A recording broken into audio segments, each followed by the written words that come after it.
being is that it's black and white grayscale except for the red highlights, which makes it very stark. And I really wonder what it does to your brain if you sit here for like 4 hours playing this game, like binge playing it. Like, what does it do to your eyes? How does it affect the way you turn around and see the rest of the world, the real world, when you step away from the computer? Does it fuck with you? Okay, so wind gust, you can run with the wind gust, like Ghost of Tsushima or something. And if we crouch, we stay quiet. I don't know if he's got like a visual cone, like in Metal Gear Solid, or if it's like he can see us from really far off and we get to... What the fuck was that? As soon as the wind gusts, we're going to run up on him and shoot him.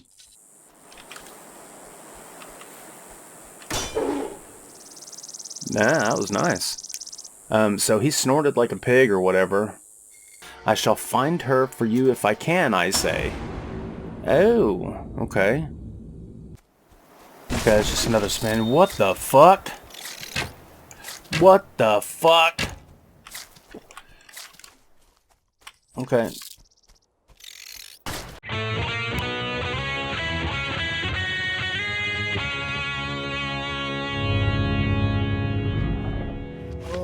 I can't wait to try out Betrayer.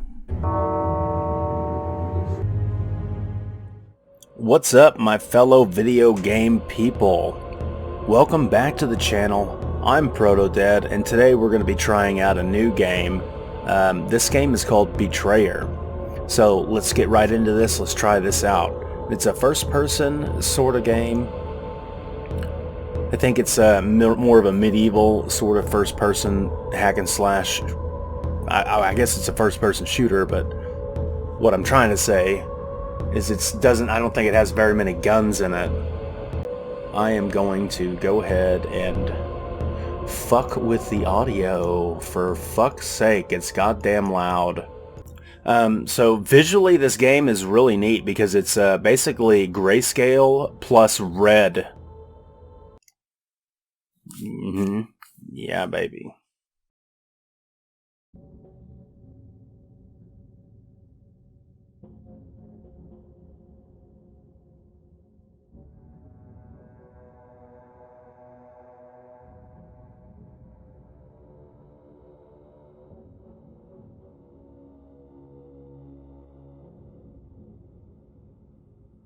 We got a lot of good actors in this game.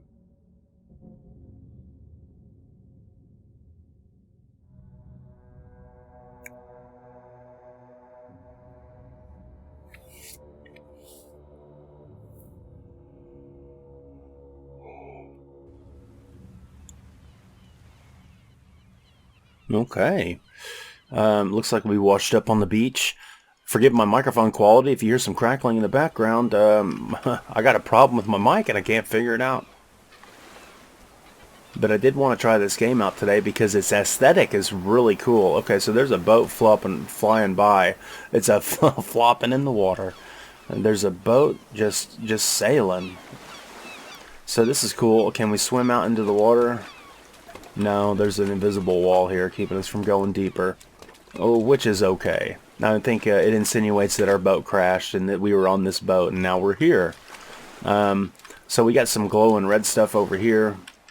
Some people may not like the black and white gameplay and how like the interactable things stand out in bright red, but I think that's pretty neat. I got 23 coins. So I'm not going to say that this game is like Skyrim, quote unquote like Skyrim, but I think it's meant to be a medieval first-person shooter. And the only thing I really know about it is that it's design motif is very interesting. It being is that it's black and white grayscale except for the red highlights, which makes it very stark. And I really wonder what it does to your brain if you sit here for like 4 hours playing this game, like binge playing it. Like, what does it do to your eyes? How does it affect the way you turn around and see the rest of the world, the real world, when you step away from the computer? Does it fuck with you? Is it meant to fuck with you? I think it's rather pretty. It would be really neat to see more games take the leap and do something artistically as I would say wild as this did. here. I don't know how much the color... Hey, there's a person. Okay. So obviously they want me to look at this statue here, or this carving, totem. It's got a note on it. The note: I do not know who you are or why you've come here, but you should turn back, lest you become trapped in this place as I am. You can click close or hit the F button. So this carved face is got a hinge of red on it, tinge of red, a hint, and I'm guessing that means that some of these plants are a little bit red, some of the trees are highlighted with a little bit of red, so it's not just the interactable items that are glowing red, infused with the red hue. It's used as a highlight or shadow stuff as well. But I have a feeling that it's main. I know. Well, this stuff is kind of glowing too. Like it really shines. Like it's got some sort of extra shiny filter on it. So yeah, maybe the stark red, that bright red, is supposed to draw your eye, so you absolutely pay attention to it. In the case of the human being that just shot the arrow earlier, we absolutely wouldn't have not seen it. So I don't know how I feel about this. This is like supernatural. It's like some supernatural shit focusing in. So this is meant purely to absolutely get your attention, so you absolutely will never have a chance of missing this vital component of the game, which is the bow and arrow. Dear sir or madam, I have come into possession of a number of fine items with exceptional quality and indisputable value. As a token of my good faith, I offer you a free bow in hopes that you may survive long enough to become a regular customer. Arrows will be free for a limited time as well. Beware that they may sometimes deflect from armored enemies, so be sure to carry plenty and recover them when you can. I will put my trust in your honor to leave payment for whatever else you choose to purchase. Respectfully, John Howe, the merchant man. Okay, so this is the store interface. Not enough loot. Can't carry the item. Not enough loot. So my loot is 97 pieces of loot. So we've already got the shoddy longbow, I'm sure. My inventory, I got a cracked longbow. So nice of him to give me a cracked fucking longbow. So I'm gonna hit the tab button to close. Or I've hit the tab button several times, it didn't close, so I had to click the close button. Okay, that's a shop. I've got 16 out of 16 arrows, it says in the bottom right hand corner, and the bottom left hand corner had like a little pen. Oh, we got a compass at the top as well, so pay attention to that. Another note. Because of your well-being, because your well-being is important to me, both fiscally and sentimentally, I feel I should advise you. Enemies are easiest to slay when you catch them unaware, for their rage makes them stronger. Shots to the head will also inflict more grievous injury than those to the trunk or limbs. Please rely on me whenever you find yourself in need of deadlier implements of warfare. Cordially, John Howe, the merchant man. Okay, so I'm going to hit tab button and we're going to take a look. Got no charms. I got a cracked longbow. It's in my equipment number 1 slot, which is cool. People, this is a note. Maiden in red. Young woman in a red cloak. John Howe, a traveling merchant who barters with equipment. Notes. Lest you become trapped. Okay, so those are the notes I just read. Okay, so I don't like this glowing thing. If that's meant for every place where you can buy items, I mean, I guess if that's their way of just, that's their art style, then that's fine. I personally like a more realistic sort of game. I mean, seeing the world in black and white to me isn't that unrealistic. People have eyeball problems all the fucking time. I know this is a fantasy game. I just gotta admire the foliage real quick. I mean, look how it just bobs and weaves with the wind, how the wind kicks up and everything kind of rustles around. I like that quite a bit. That's really cool. But this right here, this big, like, in-your-face visual effect, where it's just real blatant and real generic and real, I don't know, fucking, like, there's nothing in the real world that does this shit unless you're on acid or something.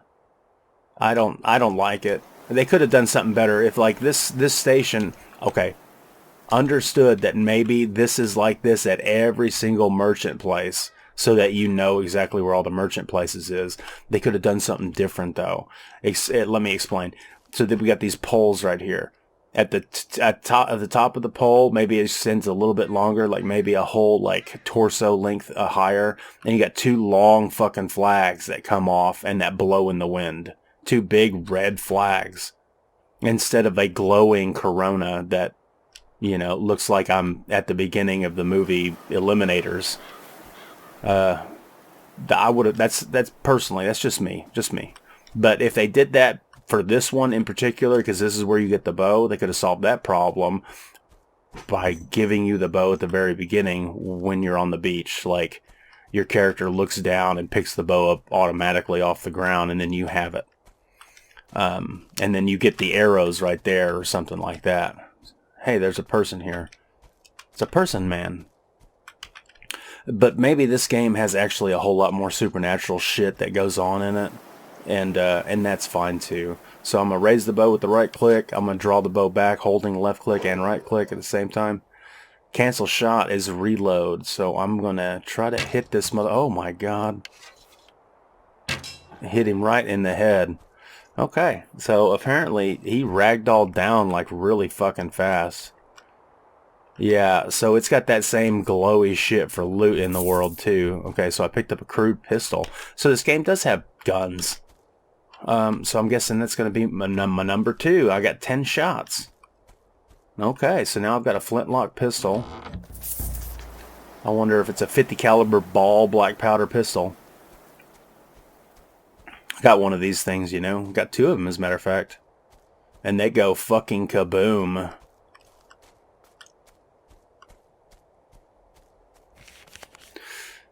The weapons you recover from slain adversaries are generally of poor quality, both being feebler and more cumbersome to employ than you may desire. The weapons I offer guarantee to do more harm and do it faster.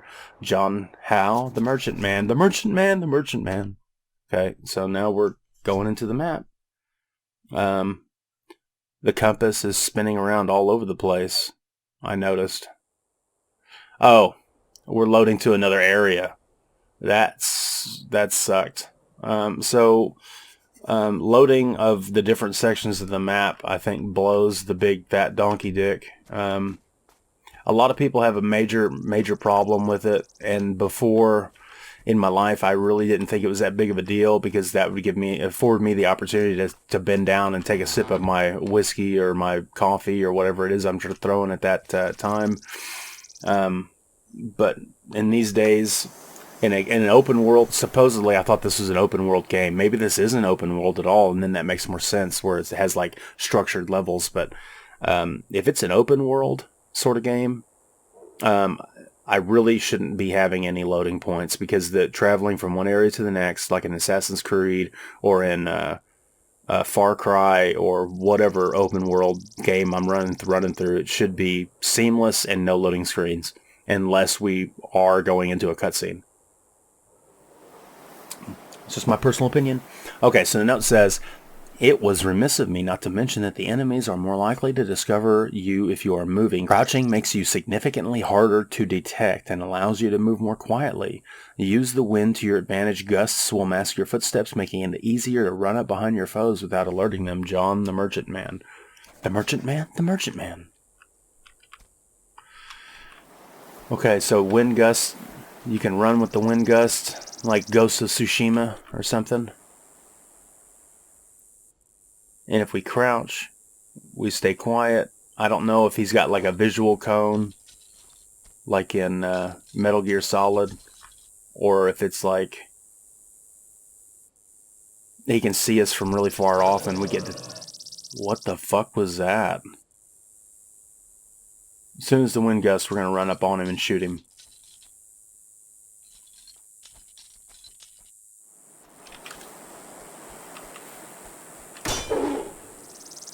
Nah, that was nice. So he snorted like a pig or whatever. I like the reloading animation. I can dig that. So you can't interact with this guy, I guess. Oh, yeah, you can. So when he's ragdolled, he's still, like, he doesn't stick to the ground and just become a static item like in some other games. He ragdolls like a motherfucker. And maybe he stays ragdolled for a while. Yeah, I'm going to waste all my shots here playing with this. And some games where they ragdoll and then after 3 seconds they just stick to the ground, like Oblivion did that, Tarkov does that.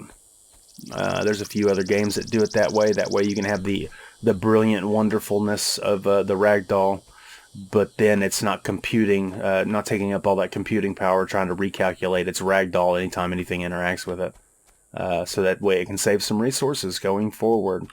I do appreciate that the body doesn't seem to disappear right away. I mean, I don't know if it does despawn, like, when you walk away from it. Well, he looks like he's gone. I don't remember where we shot him, but I think it was, like, right here. Nope, there he is. He's right there. So I'm in a game like this that I'm supposed to be immersed in, that I'm a part of, and every kill that I loot and I leave, and maybe I leave some stuff on him and I want to come back and get it later. Like, I appreciate games that leave the person there, the bodies there, to be seen and interacted with later in life instead of immediately despawning. Like some of the cheaper games, maybe the kids games, younger games aimed at younger audience, those things just, the enemies, once you shoot them or whatever and they get defeated, they just fade away. It has its place, but in a realistic game, that gate just opened, in a game that I'm interested in, it helps to keep me more involved. And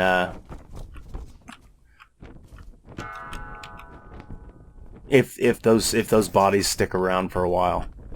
Okay, so we got the big Corona over here, so that's a shop. And this is a glowy thing over there. Indian arrows most likely intended for the head of Sentry. Okay, so I took them. Ooh. I wonder if there's fall damage. Whoa, there's a person thing over there. Drinking for the barrel will restore your health and refill your water skin if you have one. I don't think I have one. I did look through the keybinds and notice that there's a fuckload of keybinds. Like, there's a bunch of different keys on the keyboard that you gotta use to talk to people or investigate. A small trowel used for breaking up hard soil. Okay, so I collected a trowel for some reason. I'm really curious about that dude there. I don't see any other mannequin body peoples, so I'm gonna go hit this note. My dear sir and madam, I hope that the bow I gave you has been of reasonable service, but I would encourage you to consider some of my finer wares. Accept coin or barter as you see fit. I accept coin or barter as you see fit. Please check back from time to time and see what new items I may have acquired. Cordially, John Howe the Merchantman. Shoddy longbow. I can purchase that. I've got 156 loots. Common longbow. So let's take a look. Damage 35, damage 40, deflect chance 20, deflect chance 15. So lower deflect chance means that it will penetrate and more often. Common musket. That's a musket rifle. Musket load. Pistol load. Arrows. So this must be ammunition.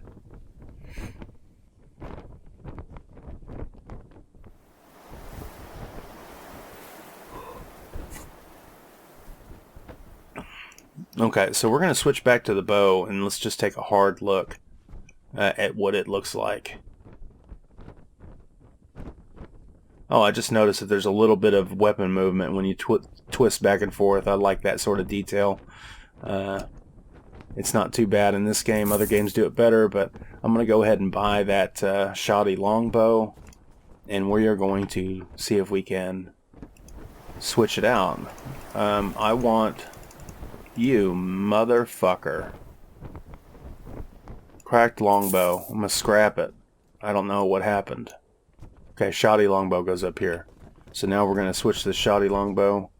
And I can't tell. I guess it looks exactly the same. It's probably just the name of it that changed. Okay, so, whoa, wait a minute. Examine. It appears a bell was mounted here. It's probably used. It appears a bell was mounted here. It's probably used to call the colonists to prayer and signal for danger. But a bell is not there anymore.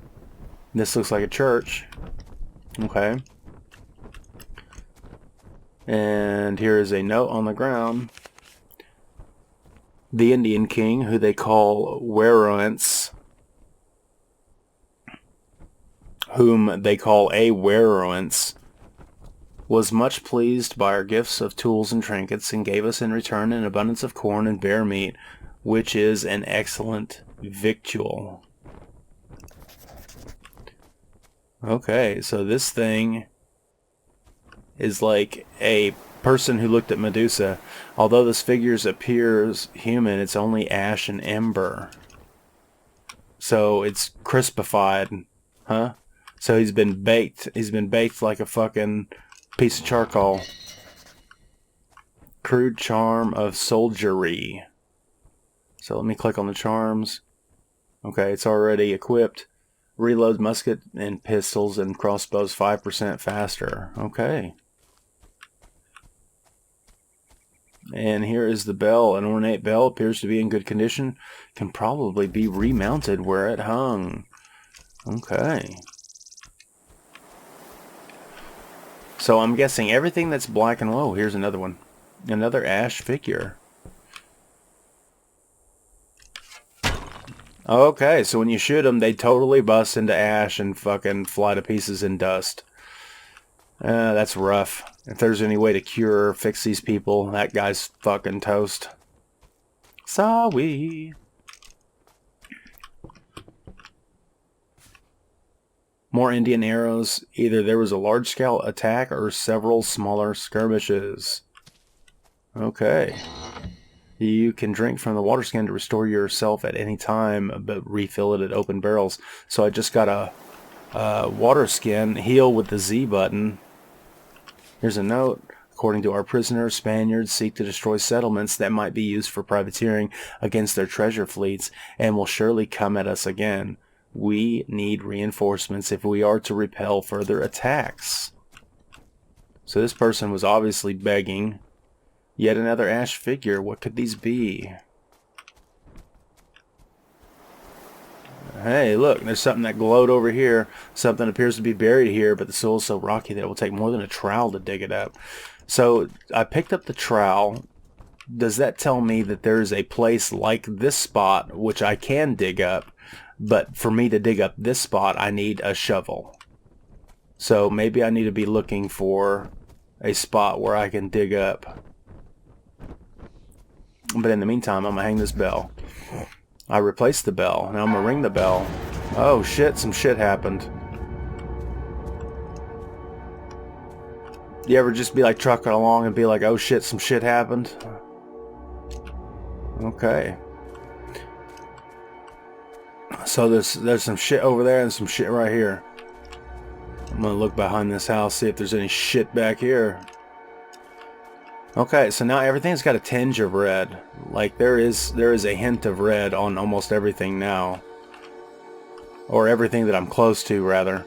So I'm gonna dig this up. It appears to be a human eyeball, though it feels more like a stone. It's strangely heavy and warm in your hand, and it seems that you can see things you couldn't before. So I collected an eyeball, and that's like gonna give me some superpower. I didn't notice that before I rung the bell. So maybe perhaps that's a ghostly specter of a figure over there. You dug up a petrified ear. Like the eye you found, it's heavy and warm. It seems you can hear things you couldn't before. Yeah, baby. So I didn't know I didn't see this note earlier. Lord Governor has determined that we cannot spare any men to send to Fort Henry, for we are harried constantly by the naturals, who have recently grown more hostile toward us for unknown reasons. Okay. So I think this is too stony. It's too rocky for a trowel. I'm gonna need a shovel, but I'll bet you I gotta talk to this ghost over here. Come on, Patrick Swayze. Ghost me, baby. Though you mouth words, no sound issues forth. So I'm gonna need to find a mouth, lips, or teeth, or something. So this certainly wasn't here before I rung the bell. Dug up a petrified tongue. It's too heavy and warm. It seems like you now speak to those who couldn't hear you before. Why didn't I guess tongue? I said fucking lips. I got me a pair of lips, bro. Okay. Wraith says, "Where is Martha?" And I say, "Who is Martha?" He says, "My wife." Well, I'm not going to assume his gender, but he looks like he's got a mustache. I'm going to have to assume he's a male. "Who are you?" "I am Captain William Eastgrove." "Where did you last see her?" "On a hillside. We were sitting together. I was holding her hand, talking about our son." "I shall find her for you if I can," I say. "Oh, okay." The woman says, "I hate to interrupt, but who are you talking to?" "I was speaking to a wraith named William Eastgrove." She says, "But I see no one." I say, "He appeared in the dark when I rang the bell, and then vanished when the daylight returned." "In the dark," she says. "How can that be? The sun has not moved in the sky. Are you certain of what you saw?" And I say, "I couldn't see him until I found this strange eyeball." And she says, "That is an unsettling discovery and an odd thing to pick up." And I say, "Personally, I find the tongue more unsettling." She says, "You didn't lick the wraith, I hope." Though I confess I am suddenly curious of what one might taste like. "Yeah, I bet you would." "Who are you?" I say. She says, "I can't remember. I am sure that I lived here, for this place is familiar, but it's like a dream I can't quite recall." And then I say, "Do you remember anything?" And she says, "My sister. I have been searching for her, but I can't remember her name either." And I say, "Perhaps she's hiding from the Spaniards, for they seem more beasts than men." And she says, "Spaniards, but I have seen no one but you since I first awoke in the forest days ago. I assure you that there are no Spaniards here, not anymore." And I said, "One of us is not seeing the world as it is." And she says, "Then I hope that it is you, for I do not wish to see the things that you speak of. What did the wraith want of you anyway?" And then I say, "He is searching for his wife." And she said, "I can help you find her, but it's hard to track what one cannot see, and I must seek my sister. Please let me know if you see her. We are twins, so she should be easy to recognize." And I say, "Where shall I find you if I have news to report?" She says, "Let us meet in this fort for now. I should also like to learn the outcome of your search for the wraith's wife, but I can't help, and I worry a fucking shit. I can't help but worry what's become of her." And I say, "Very well. Listening will lead you to areas of interest. You'll find different locations in the normal world versus the other world. Be sure to listen in both." Okay, so maybe there's a button where I can flip-flop between the dark world and the light world. So it's a little bit like Ocarina of Time, or was that the one where Link had to switch times and be like, you're in one spot and then you switch times and you're in another spot? You're in the same spot but in a different time, so the whole world's changed. I'm sure there's a lot of games that actually do that sort of motif. Okay, so I haven't found a shovel in the area, but the gate is opened again, and now I guess I am off to go find the wraith's wife on the hill. But there's a map button. Oh shit, look at the map. I pressed M, and it's already alerted me to a whole bunch of treasures and stuff. The hill, the hill.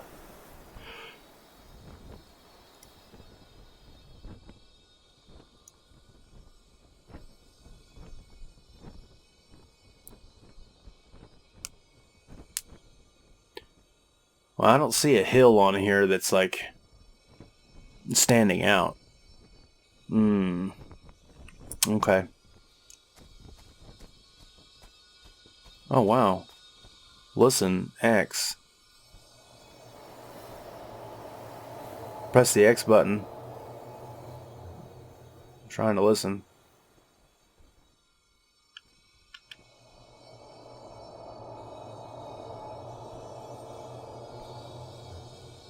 Okay, I press F to read.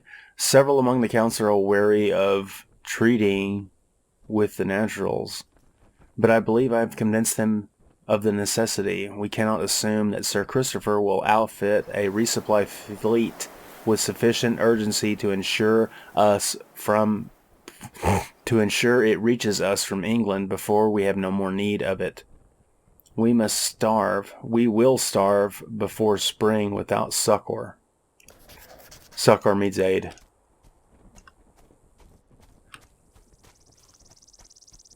Okay, so there was some tinkling over here. Tinkling. The twinkling went away.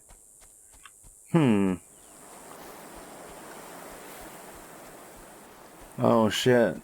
There's some grave sites. Press F to examine.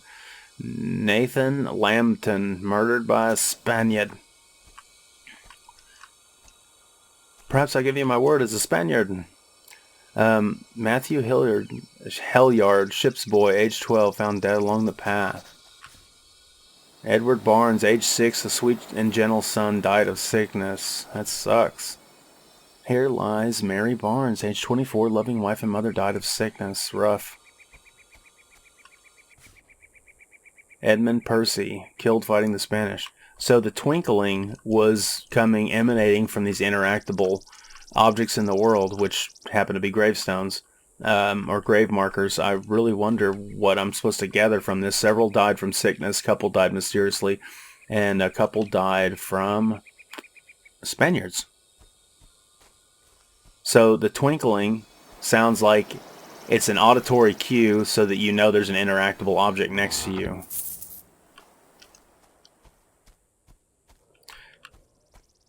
Okay, so this feels like it should be more of an open world game now. I have a mission, I have a direction up on the hill. I don't know where it's at. I'm looking on my compass, and there's a square here. Let's go towards this square and see what if this compass is trying to tell us something. Forest edge. Forest edge. No, that's the edge of the map. That's where I came from. That was the loading point. And Fort Henry is this small vertical bar, I'll bet. Yeah, it feels like this on the compass is Fort Henry itself. Or maybe, yeah, that's Fort Henry, but what's this diamond? Diamond is something within. It's within Fort Henry. Probably something I missed. Or maybe it's the shop.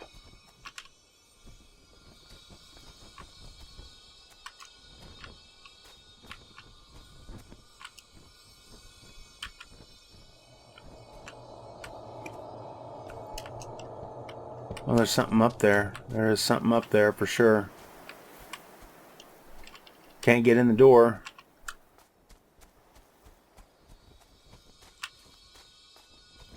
Sounds like it's right up there.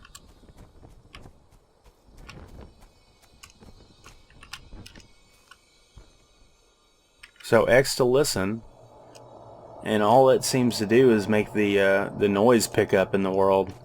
So yeah, I don't know exactly where to go next because the compass doesn't seem. I don't think it seems to point me the way of my next mission. Tab button, clues. Let's see, ash figures, bell, ear, and this is all the information that the game has told me about these things. Tongue, trowel, investigations, Martha Eastgrove, Fort Henry. He remembers sitting together on a hillside holding her hand talking about her son. So, what hillside? We may never know. But basically, yeah, this is, oh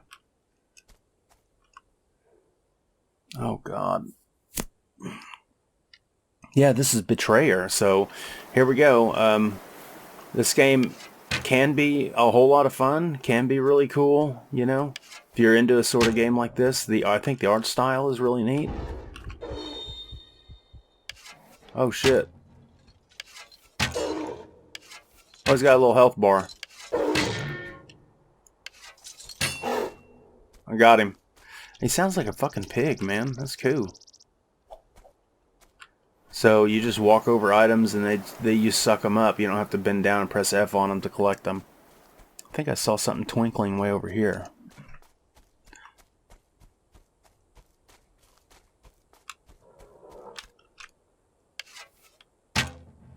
Oops. There you go.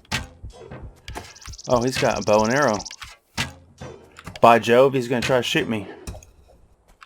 He missed me. He missed me. Okay, John Scribner killed by a Spaniard. No good. None too many Spaniards. Okay, so oddly enough, this game reminds me of the third-person RPG called Gothic, where you go out into the world and you sort of explore and you gather a bunch of resources and stuff, and you solve some quests and you meet some people and you do some things back and forth. But the further out you go, the harder the game gets. Like, the further away from the starting point you go, the enemies are more difficult and harder to tackle, and there's more of them. And you know, the puzzles are harder and stuff like that, and you gather enough resources to come back to the town and maybe buy some better upgraded equipment, or maybe you found some upgraded equipment out there. So this kind of feels like maybe it's taken a little bit of a page out of that sort of structure in a video game, and maybe that's okay. Definitely cool. I think this aesthetic is really neat. But now it's time for us. Oh shit, there's a person man down here.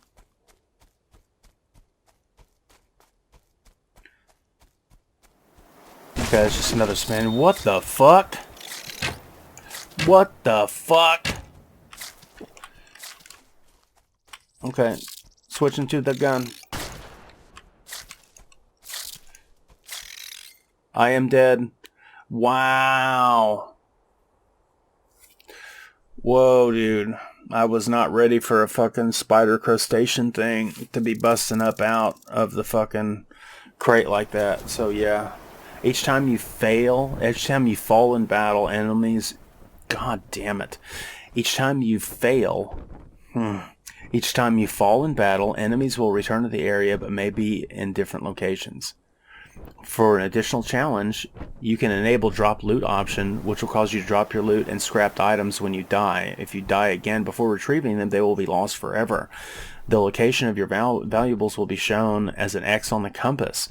So yeah, a little bit of Dark Souls in there. So there's maybe not quite permadeath going on, but there is a little bit of loss for when you die and you bite off more than you can chew.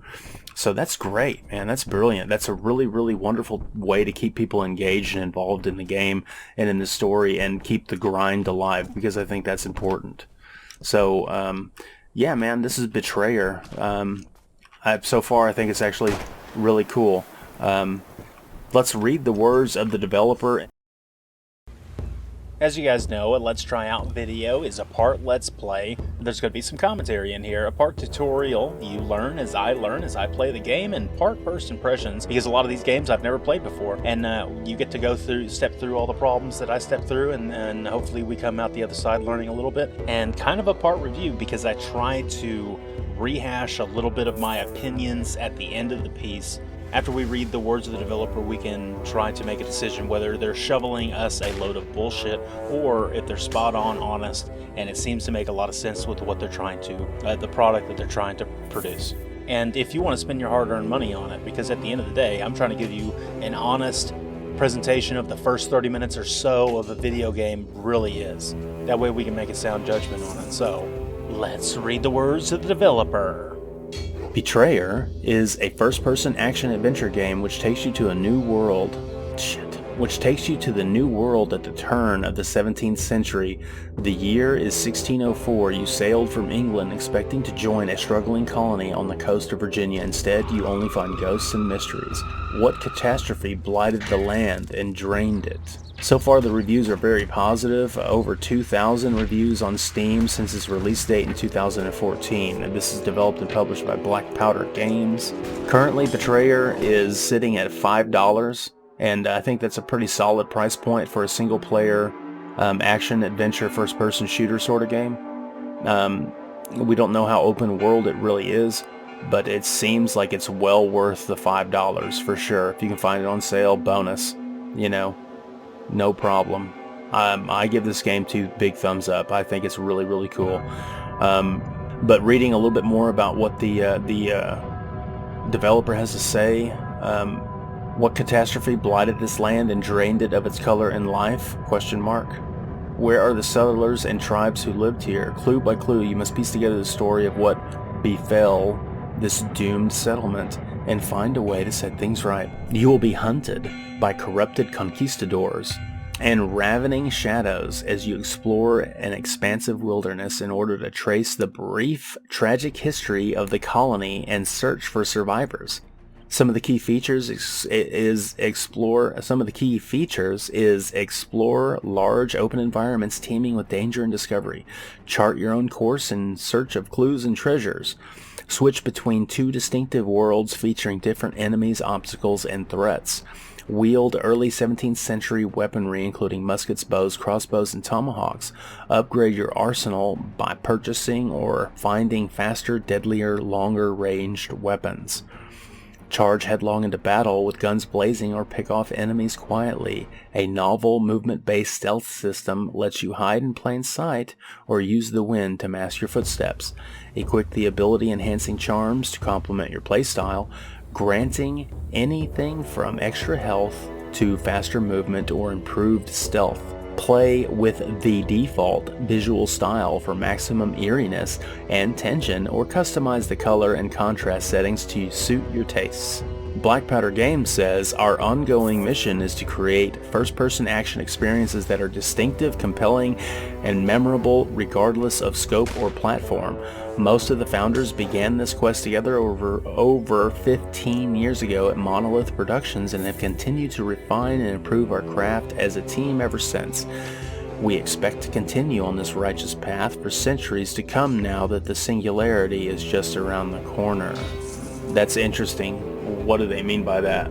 They got a new game coming around that's going to deal with time travel? I don't know, but I'm interested. I'm going to be following these people for sure and seeing what else they pop up. So yeah, man, I totally agree with what they said about the game. I feel like they hit it spot on, and I think they took a risk and did something artistic and something different, and I think it's a bargain at its price point right now for the average person. If you're bored of everything else you've been playing, you want something different, man, this could tickle your fancy. It's not the most realistic game in the world. I do like first-person shooters that tend to lean more towards the realistic stuff, but I do appreciate the artistic, and I absolutely am in love with the otherworldly and the abstract sort of games too. I really enjoy dreamlike stuff, like not just fantasy and out of this world like crazy bonkers like cartoon stuff, but what I mean is like eerie and sinister and kind of just that whole motif of being like in a dream and you can't, like, unreality. I enjoy that, and I think this game nails that sort of stuff pretty damn good. I'm 2 big thumbs up. If I had 3 hands, I would say three thumbs up. That's me. I've been Protodead. Thank you for reaching the end of the video. Appreciate you hanging in there with me. If I said anything that you disagree with, post it in the comments down below. Like my video if you liked my presentation today, or if you like the video game. Dislike my video if you think I sucked. Leave me a comment down below telling me why. Get engaged, get involved, share my video if you can. It's free for you. It means the world to me, helps me grow the channel, and give me that feedback loop that I really need to continue doing videos like this. Subscribe to catch all my future stuff, and appreciate you, man. Catch you on the flip-flop.